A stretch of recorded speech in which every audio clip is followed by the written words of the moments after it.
విశాఖపట్నం ఒక అందమైన costly city. నా జీవితంలో మర్చిపోలేని ఎన్నో అనుభవాలను ఇచ్చింది. ఒక చావుతో పరిచయమై మరో చావుతో దూరమైంది. ఈ రెండింటి మధ్య నా ప్రయాణం ఇక్కడితోనే మొదలైంది. జీవితం అంటే ఏంటో తెలియని నాకు అది ఎలా ఉంటుందో తెలియజేసింది. ఒక మనిషిని మరొక మనిషిని కలవడానికి రెండు కారణాలు. ఒకటి అభిమానం, రెండోది అవసరం.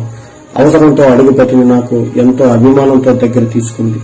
ఎంతగా అంటే ప్రతిభను నమ్ముకుని పొట్ట చేత పట్టుకొచ్చిన నన్ను ఎంతో గొప్పగా ఆదరించింది. 12 రూపాయల ప్లేట్ మిల్స్ కోసం పరిగెత్తుకు వెళ్లే నాకు ఎంతో అభిమానంతో వాళ్ళ ఇంటి దగ్గర నుండి భోజనం తెచ్చిపెట్టి అంత గొప్ప స్నేహితులను ఇచ్చింది. ఇలా చెప్పుకుంటూ పోతే చాలా ఉన్నాయి. ఒక్క మాటలో చెప్పాలంటే ఈ విశాఖపట్నంకి నేను చాలా రుణపడి ఉన్నాననే చెప్పాలి. ఉన్న ఊరిని కన్న తల్లిని విడిచిపెట్టి వెళ్లేటప్పుడు ఎంత బాధ కలుగుతుందో అంతే బాధతో వెనుతిరిగాను. ఇక్కడి నుండి ఇక్కడతో ఈ రుణం తీరిపోయిందని అనుకున్నా, కానీ ఇంకా ఉందని ఇప్పుడే తెలుసుకున్నా.